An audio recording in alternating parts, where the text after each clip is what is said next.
Good evening, respected DE sir, AD sir, and SSC, CMS, and JEs and colleagues. All of you, good evening. My name is Aravind. I'm a CMA, CMT lab road.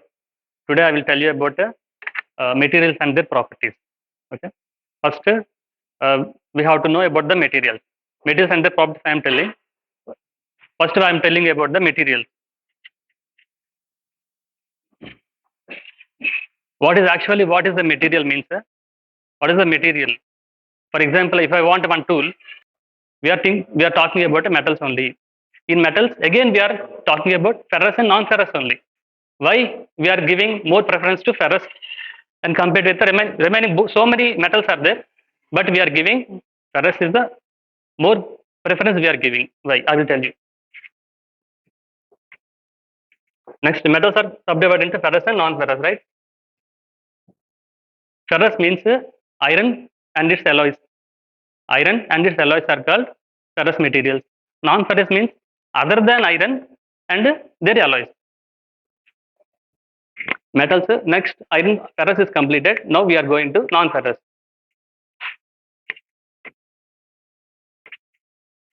Non-ferrous means not only except iron and its alloys, remaining all we consider as a plastic. We know so many plastics are there. Thermoplastic. We can see so many plastic materials in our surroundings. Some plastics are thermoplastic and some plastics are thermosettings. What is the difference between these two is thermoplastic is moldable. We can reshape it. Reshape toughness. What is toughness? I will explain you later. For example, if I take the glass, that means glassware, one glassware. If I put on them any weight, it will. There is a temperature will increases up to it can hold 500 degrees centigrade. Okay, but previous versions they can up to 350 degrees only. When the break done means nearly 250 to 400 degrees it will come. So it can hold the temperature very easily. Okay. Now nowadays they are using this type of brake plates. Okay. Ceramic also. Okay, finish. Next, I'm telling about the composites.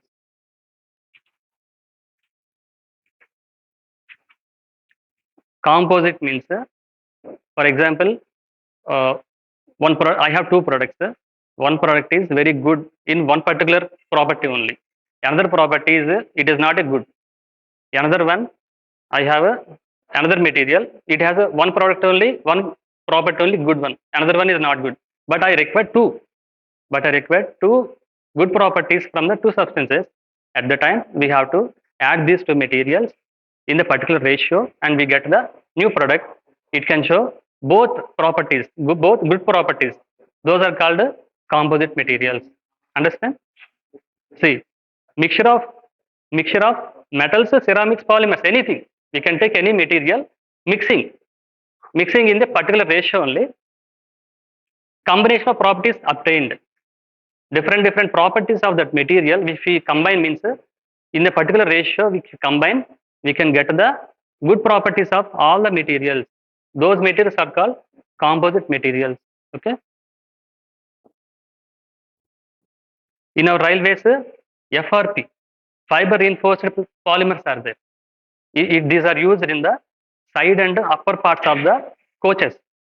FRP, fiber reinforced plastics they are using in a and sandwich panels are there. It is a bottom top the bottom one. There is a two panels are there between a sandwich. That means this type of composite we are using in the railways also. Understand?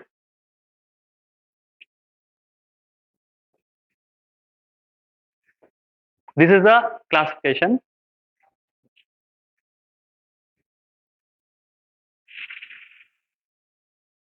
Now I will understand classification. Four types to understand. Next I am going to tell you about the properties. There are so many properties are there. Now I will tell you about the mechanical properties, electrical, chemical, and magnetic properties. Okay, mechanical, electrical, chemical, and magnetic. I'm slowly increasing the load, so it also increases the load from inside. That's it. I'm applying the load. It also don't want to break it, so This metal also try to oppose the my force. So it is this metal also giving that force. Stress is nothing but inside, from inside onwards, how much amount of energy is coming, right? So it little bit it is increasing. This line is indicates it's showing some amount of energy. This is the line up to point B.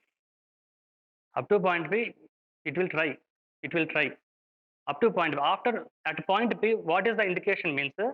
If I remove this, if I remove the load on this material, if I remove the load, it is come back to its original shape. That is called elastic limit. Elastic limit. Previously, I told you elastic means if I stress it, if I lose it means it comes back to original shape, right? That is called elastic. Now also up at a point P, I'm pressing, I'm taking this, I'm applying the load. At point P, if I take this, if I take off that load, it will come back to its original shape. Come back to original shape. That is called a that is called a elastic limit. Elastic limit. Understand elastic limit? It is important. Okay. Next, this point Y point is yield point. It is a very important. In bolt, already you have seen bolt, right? On that bolt, you can observe 10.9, 8.6, 4.6, 5.2 like that. I'll tell you what is that meaning. Okay. Here yield point is there. What is the yield point means? It is a I'm applying the load. It is a I'm applying the load. It crosses the elastic limit.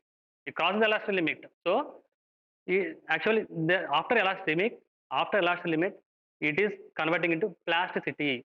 Elasticity is going and plasticity is coming. That means if I apply the load, it will change its shape. Okay. Up to here point, if I remove the load, it will come back to original position at a point Y. Up to point Y, if I apply the load, it will change the shape. Okay. Okay. Next, little bit decreased. Little bit decreased. Why? I will tell you. See, I'm applied. There is for example, inside two molecules are there.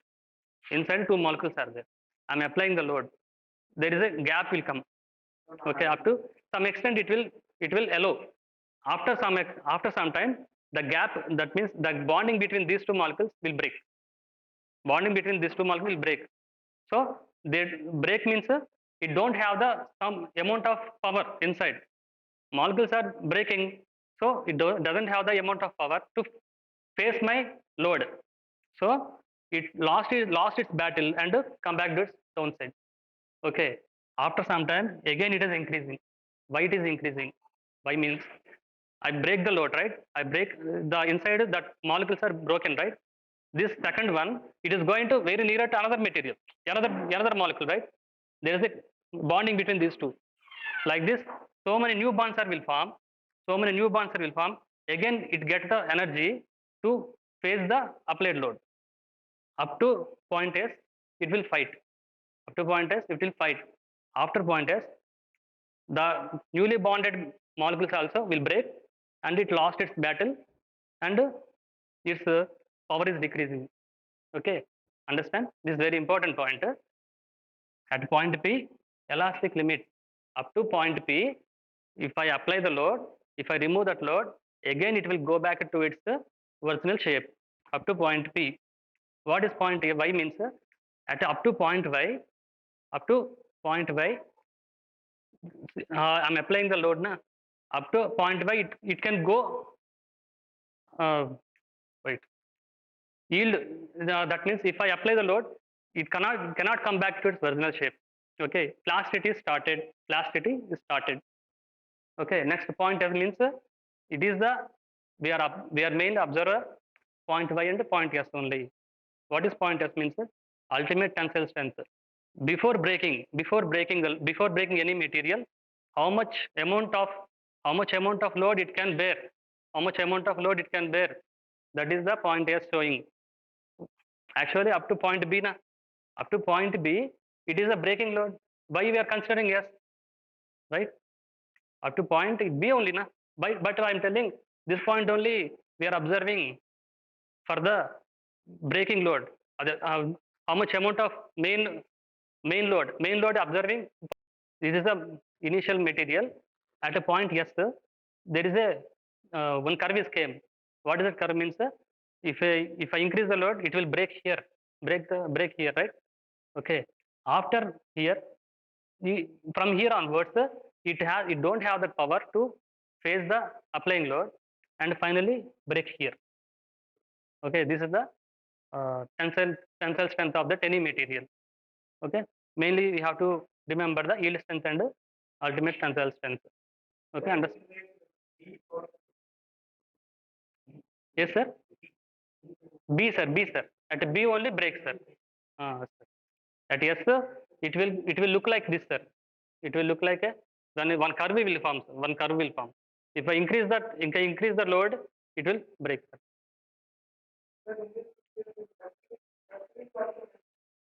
Ductility mentioned, sir. I will tell you, sir. Ductility. Ductility. What is ductility means, sir? If I press this, like that. Okay. Next, I'm telling about the toughness and resilience. See? Toughness. What is toughness? Means uh, any iron material. If I take, if I if I hammer this, it won't break first. Up to some extent, it will bend. Right? Up to some extent, it will bend. What is toughness means? How much? If I'm giving the some amount of energy, I'm giving through a hammering. It will take that energy. It will take that energy. How much amount of energy it can hold? That is called toughness. Okay. You will confuse in hardness and toughness. I will tell you. Hardness is the surface phenomena. Surface only. How much amount of indentation it can bear. That is called the hardness. Toughness means how much of energy it can hold inside. How much energy it can hold inside. Okay, before breaking, how much energy it can hold. That is called toughness. Understand? Okay. You see, I'm taking the one iron material and I'm hammering it. Up to some extent, it bends. Up to this energy, I'm giving that energy and it will take that energy. Up to some extent only, it can hold. After I'm taking another material, some example. For the 2 to 3 times only, it's broken. That means it has a good toughness and it has a less toughness material. Understand? Resilience means what is toughness actually? Before breaking, how much amount of energy it can take, right? That is the toughness. What is resilience means? That is what is resilience means? Elastic power, elastic, elastic to plastic is there, na? Up to elastic. It does not break. Up to elastic point, up to yield point is there, na? Up to yield point, how much amount of energy it is taking, that material, how much amount of energy is taking up to this elastic point, that is called a resilience. How much amount of energy up to ultimate strength, breaking load, breaking. Before breaking, it is called toughness. Up to yield strength, it is called resilience. Okay, sir? Understand, sir? Okay, these are the mechanical properties. Okay, next, sir.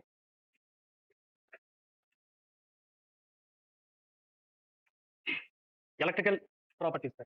That means that material, it is how it reacts in the presence of electricity. Okay, that properties I will explain. First, conductivity. Conductivity means how it will conduct the electricity. That's right. Some substances are conducted very good. Some substances are conducted poorly. Okay, that is to conduct electricity current. We can observe copper, silver, gold. Some materials are there. They can conduct electricity very good. That's why we can use. See, it is a copper wire. We are using this copper wire in electrical wires like that. Some substances are showing good uh, conductivity. Okay, some substances don't conduct electricity. Right. That's it. Resistivity. Resistivity is opposite to the conductivity.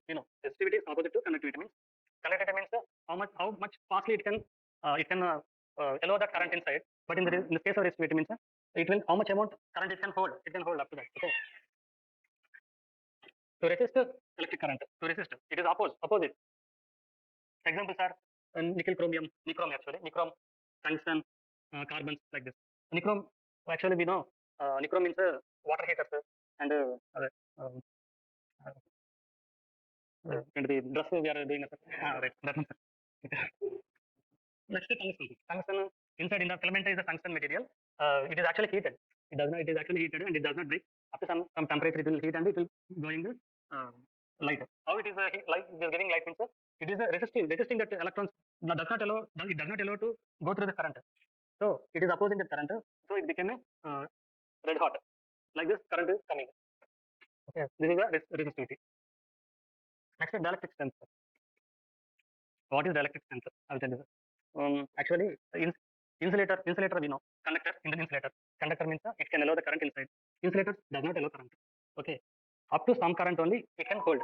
If I little bit increase the voltage, it lost its property and it acts as a conductor. Okay. That voltage is considered dielectric strength. Again, I'm telling sir, up to insulators are actually they don't allow current. Okay, up to some extent only. If I change the voltage, if I change the voltage, little bit increase the voltage, if I change the voltage, it will lose its property and it also acts as a capacitor.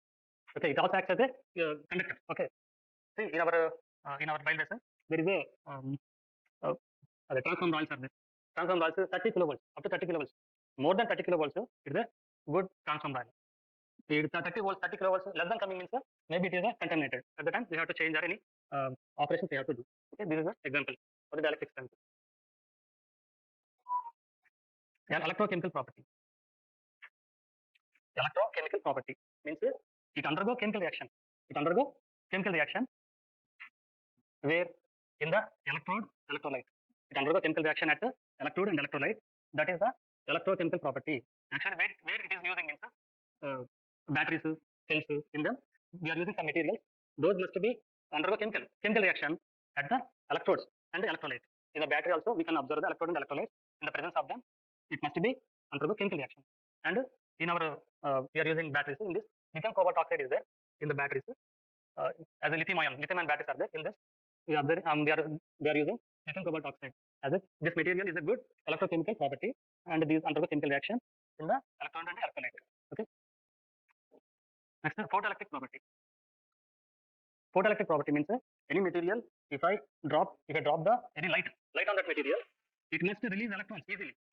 How much easily that electrons is giving, that is a good photoelectric property. In a solar cells is there, solar panels are there, silicon solar panels are there. They can take the light from the sun and they release electrons. The electrons will move. Electricity came. That movement of electrons coming like this, some materials will give good photoelectric properties. Photoelectric property means you take that light and it releases electrons easily. That is a photoelectric property. Okay, silicon solar cells are there. In this silicon is we are using and is a good conductor, good photoelectric property. Okay, electric properties completed. Now I'm going to next one, chemical properties. Okay, chemical properties. We are now corrosion resistance. Actually, first I will tell you corrosion about corrosion, sir. Corrosion it undergo chemical reaction. Okay, chemical reaction or electrochemical reactions undergo, and their shape will change. We cannot use that material. But to overcome this problem, we have to use some other materials like stainless steel, aluminum, titanium, or tin coating as like a coating. Okay, it is a corrosion material, and stainless steel and aluminum. We are using these materials. These materials does not undergo very easily, does not come corroded very easily, and we can use them very more times. Like this stainless steel, aluminum, gold, platinum. So many materials are we are using to overcome this problem, corrosion problem. Okay. Okay. So there I'll tell you corrosion or rusting. There are two types of corrosion, sir. Corrosion and rusting is there. What is the difference between corrosion and rusting? Means, rusting is the one part of corrosion. Rusting is one part of corrosion. Rusting means oxide formation. Oxides formation. But in this case of corrosion, it does not oxide formation. That material can undergo react with atmosphere, acids, any material, and it become corrosion takes place. Oxide formation means iron mainly it undergo oxide formation. That is rusting. Remaining so many metals are there. They are called we can tell as a corrosion. It undergo corrosion. Okay? Hygroscopic in nature. Okay. Hygroscopic means one substance is there. Sir. The substance is take the moisture from the surroundings. From the surroundings, it will take that moisture. Okay, and hold that moisture inside only. Those are called absorb the moisture. That is, for example, we can see in so many materials we can observe the silica gel. Okay, silica gel. This is the one material. It can hold that. It can take that moisture surrounding and does not allow the corrosion that material. Our required material must not corrode. At the time, we have to place one silica gel inside. At the time, the corrosion does not take place. Why? Because any moisture means it will take first. Material don't get, it will take first. Reactivity. Okay, reactivity means some materials are very reactive and some materials are does not react very no problem. Not some materials does not react very fastly means no problem. So we can use them very without any indication from the officers or anything. But some materials are there. We have to take the permission or anything from the surrounding. Our affair officials are like that. Why means some materials are there. Some those materials can undergo very fast reaction with outside also. For example, sodium potassium is there. If I place outside, it will burn. How? Because it will take the moisture from the surrounding. If I add the water on the sodium and potassium, it will blast. Okay, that's why lithium, sodium, potassium they are storing in the kerosene. Does not allow contact with the moisture or water. They are staying in the kerosene only. Okay, like this some materials are there. We have to look after them. Look, they are good. They are danger to us or not. First we have to know them. Know those materials. Plus toxicity. Toxic means it is harm. It is very harm to human beings, other organisms, human living organisms like that. What is toxicity? What is toxic means? Some materials are there. They are very toxic. Mercury is there. So many we are using mercury in a thermometers like that. We have to very careful with the material. If it drop inside any, it will go inside means neuro problem will come mainly. Okay, it is very dangerous material mercury. It is also metal. Okay, chemical properties also done. Next I'm going to tell about magnetic properties. Okay, magnetic properties are mainly three types: dia, para, and ferromagnetic. Dia, para, and ferromagnetic mainly. What is the magnetic property means? Uh, I want to do magnetic. I want to do magnetic MPT, for example, to that material. That means first we have to do. First we have to what we have to do means it is undergo magnetized or not. First we have to go through that. That means that material undergo magnetized or not. First we have to go through that. Okay, there are three types of materials are there: diamagnetic, paramagnetic, and ferromagnetic. What is the difference between these three? Diamagnetic not attract to the material. Why? I will tell you. Paramagnetic, well, little amount only it will attract. Okay, ferromagnetic. These are very strongly attracted to the magnet, and they are usable for the manufacturing of magnets also. Ferromagnetics are they are useful for the preparation of magnets. Permanent magnets also they are using. Okay. In our periodic table, see yellow colors are paramagnetic. Yellow color. Okay. This blue color is diamagnetic, and this purple color is ferromagnetic. I'll tell you about diamagnetic first. Diamagnetic, see here. These are all diamagnetic only. Diamagnetic means actually metals only undergo magnetics. Non-metals does not undergo magnetics, right? Understand? In a periodic table, metals non-metals are there. Non-metals does not undergo magnetics. Why? Why? Because for magnetize the material, it must have the free electron. Free electron. That free electron only it will move. But in this case of non-metals, there is a free electrons are there. But non-metal, what is the property? What is the characteristic of non-metal? It does not give the free electron. It will take the electron. Okay, that is the main problem with the non-metals. So non-metal does not give magnetic property. Only metals only give the magnetic property. Okay, that is the point. Okay, what is the diamagnetic means? Okay, for magnetize, it must be free electron is there. It must free electron. Free electron only. Free electron only. It is the material acts as a weak metal or a strong metal. But in this case of diamagnetic, for example, I'm taking zinc. Zinc. See, this is the electronic configuration of zinc. In each and every box, two electrons we can place. See, first box, all boxes are filled. All boxes are filled. There are five boxes. 1, 2, 3, 4. All boxes are filled. There is no free electron. So this zinc does not act as a magnet. It is a diamagnet. Okay. Any free electron means it acts as a magnet. So zinc is the diamagnetic. Next, paramagnetic. In the outermost shell, actually in this box, we can place two electrons. Two electrons. But here, see, only one electron is there. Free electron. There is a one free electron is there. So it acts as a magnet. Okay. When compared with, okay, it is a stronger weak. I will tell you. Okay. Ferromagnetic. Say outside 1, 2, 3, 4. Four electrons are, four free electrons are there. It acts as a very strong magnet. Okay. Like this, we can classify the three types of magnets. What is the difference between this and this one? See, here only one electron is there. When compared with this, it is a good magnet. Right? It is a very strong magnet because there is a free electrons, four free electrons are there. But in this case of lithium, only one electron is there. So it is act as a paramagnetic, and iron has act as a ferromagnetic. Okay. This is the example. That's okay. Thank you.